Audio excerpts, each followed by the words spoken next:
போபால்ல உணவுக்காக சிலர் சண்டையிட்டாங்க. முதல்ல அந்த காட்சியை பாருங்க.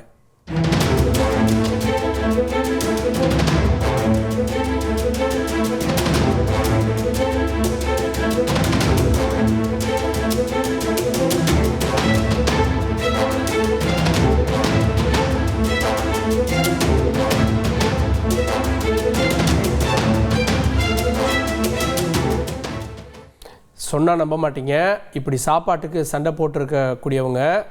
இந்த இடம் எங்கே அப்படின்னா குளோபல் இன்வெஸ்டர் சமிட். இப்படி சண்டை போட்டுட்டு இருக்கவங்க எல்லாருமே இன்வெஸ்டர்ஸ் தான். மத்திய பிரதேச மாநிலம் போபாலில் குளோபல் இன்வெஸ்டர் சமிட் நடந்திருக்கு. அங்கே சாப்பாடு கொடுக்க சரியான ஏற்பாடுகள் பண்ணாததால் இந்த சண்டை நடந்திருக்கதா சொல்கிறாங்க. இந்த வீடியோ காட்சிகளை பகிர்ந்திருக்கக்கூடிய காங்கிரஸ் கட்சி குளோபல் இன்வெஸ்டர் சமிட்டில் 30 லட்சம் கோடி முதலீடு ஈர்க்கப்பட்டிருக்கதா பாஜக பெருமைப்பட்டுக்குது. அந்த இன்வெஸ்டர்ஸை பாருங்கன்னு சொல்லி இந்த வீடியோவை பதிவு பண்ணியிருக்காங்க. செய்திகளை உடனுக்குடன் தெரிந்து கொள்ள உடனே சப்ஸ்கிரைப் பண்ணுங்க.